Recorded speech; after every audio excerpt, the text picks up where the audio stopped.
Hey UConn Nation, it's KK Arnold here. If you're looking for the latest UConn women's basketball content, go subscribe to Listen Up to Phil and Ryan. Go Huskies!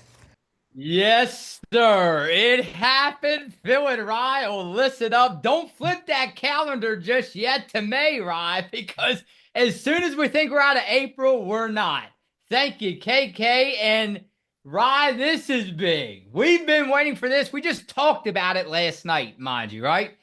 UConn women's basketball lands Wisconsin transfer Serah Williams. Rye, I cannot wait to hear what you had to say, and thank you to the UConn blog. It says the Huskies beef up their front court by reeling in one of the top players available in the portal.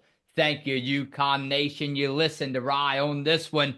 You know, Rye, this is sweet. It's beautiful. What a wonderful day. I didn't think I was going to see your smiling face or anybody else's smiling face today, but I did. And this is really amazing. And I had to tell you this, Rye. You broke me the news just about a half an hour ago. Uh, my analysis, it's as simple as this. They did what they had to do to go from question mark to you can't deny it. The UConn Huskies women's basketball team are favored to win the 2026 national championship. Yeah, I mean, I definitely have to agree with you now. Yeah, it's very, very exciting news. I think we already had our portal prediction video about 3 weeks, maybe even a month ago already now. But, we were talking about a couple possible commits, and I mean, it's been going around now for quite some time that it's a possibility that Serah Williams joins UConn in the offseason, and it's ramped up the past couple of weeks. We've kept talking about it on a lot of these episodes in the off season, and today it finally happened. So it's another very, very exciting time.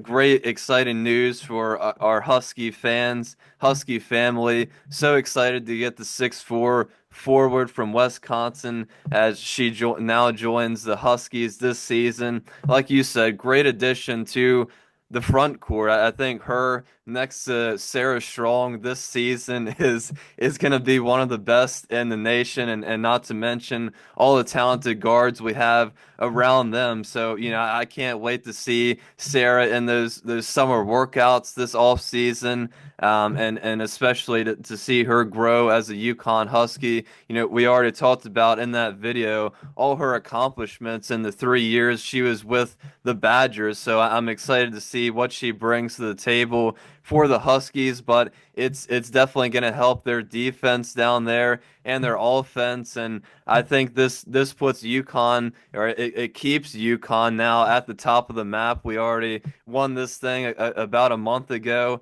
and yeah, I mean this puts UConn in great position to defend their national championship this season.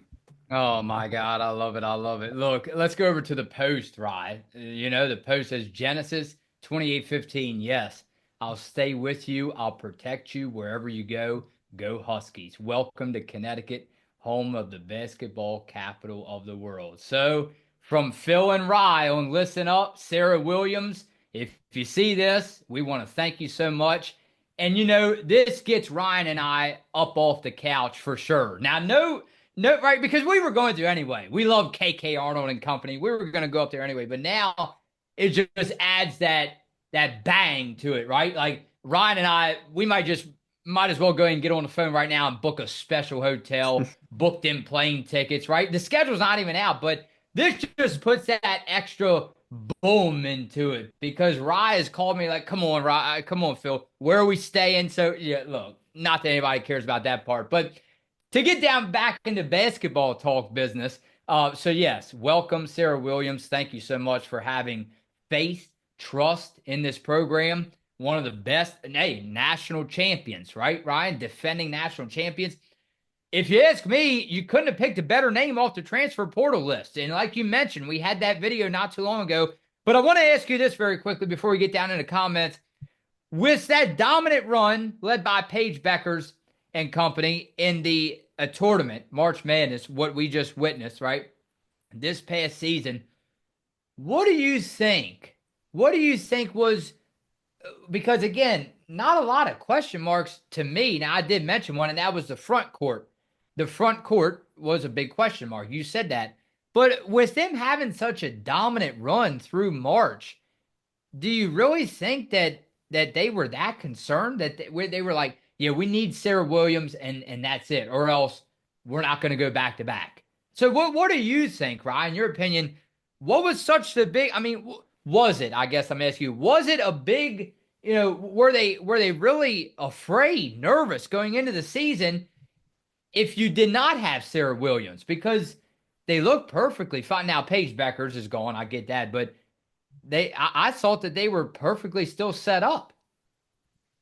Yeah, I don't think it was really a concern or, I don't really think they would have been really nervous going into the season if they didn't end up getting anybody. But I think just the way the transfer portal is now, you have so many players to choose from. And I really do think Serah Williams was one of the best options for UConn.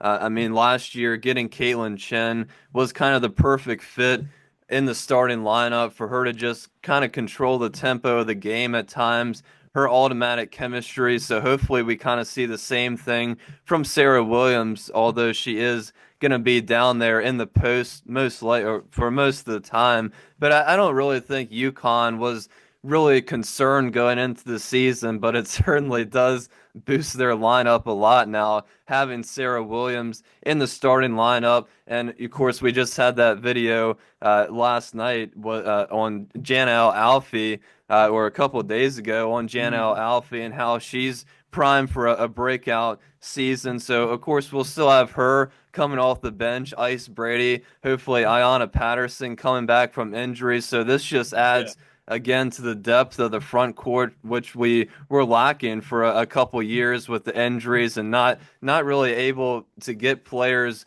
out of high school or the transfer portal. And of course, last year getting the number one recruit, Sarah Strong, who if we didn't get her, we probably wouldn't have won the national championship. And of course, now being able to get Serah Williams out of the transfer portal, so it's a really good sign for the Huskies. Like, comment, and subscribe just for Serah Williams. No, I'm just kidding. Not just for her, Rye, for the whole UConn team. Rye, one more question, quick question. What do you think this does now to Ice Brady, right? Forward Ice Brady. What do you think this does to the other forwards in what we talk about, Jana Al Alfie? It's proven, right? Because they're so talented. You mentioned Sarah Strong, and you mentioned now the new Husky, Serah Williams. So those are your two top ones, I assume, right down low. What does this do to the rest of your forwards now? I mean, and the hope was, oh, maybe a lot more playing time, maybe somebody else breaks out. Will they still have that possibility to show what they have to break out, or this is just it's the way it is now? It's going to be a lot of bench time. Yeah, I think mostly bench time, unfortunately, for El Alfie and Ice Brady, but I still think Gino has a lot of confidence in both of those players, and I still think they're going to get plenty of opportunities this season to show off their skills and have that role of coming off the bench, which is still a very, very important role, especially towards the end of the season, as we're going to hopefully gear up for another March Madness run, but that's a long ways away from now. But yeah, and unfortunately for Ayanna Patterson, injuries so far have kind of hindered her time. But not really sure about her opportunities for this season. But certainly Ice Brady and Janelle Alfie will have plenty of opportunities, I believe. And the depth is there again, something that you and I have not seen in years past because of injuries. Let's go over to comments. This one fits perfectly, Rye. Grobel said, breaking news. We got Serah Williams. Chances of back-to-back just increased. Took the words out of my mouth. Yeah, I think a lot of us share the same excitement with you. I think this is a great day for UConn. I think we're all excited, and like I said, I think now we can't wait to see Williams in a UConn jersey practicing with the team in the off season, and now it makes it even more exciting to wait for that opening game for UConn. How about the disruptive one? I expected it. Aubrey's lack of minutes at the end of the year were telling. Minnesota has the rights. Hopefully, Aubrey can recover, play some European ball, and be ready for the Link training camp next year. Also, hoping to get good news on either Williams or Heckle soon. Apparently, UConn hosted them today. Yeah, yeah, well, we certainly did. I thought it was going to be a couple of days because UConn was just hosting both of them. So I'm surprised it was today, but I'm glad we already received the news. I guess Williams really liked her visit with UConn. But yeah, I mean, like we said last night, it's really unfortunate for Aubrey given her injury history. You know, she came back in January for UConn, was able to play a couple games, able to play in a couple of those playoff games, but her minutes really got hindered there. Didn't really play too much, so it kind of did seem like something was bothering her a little bit. Didn't compete in training camp, I believe, for Minnesota, and of course now this unfortunate news. But hopefully, like we said, she'll be able to return next season for the Link and continue her WNBA career. Genesis 28:15 says, I am with you and will watch over you wherever you go, and I will bring you back to this land. I will not leave you until I have done what I have promised you. Right? Oh, we're promised a lot all of a sudden for the 25-26 season. Welcome to UConn Nation. Serah Williams. It's Phil and Rye on Listen Up.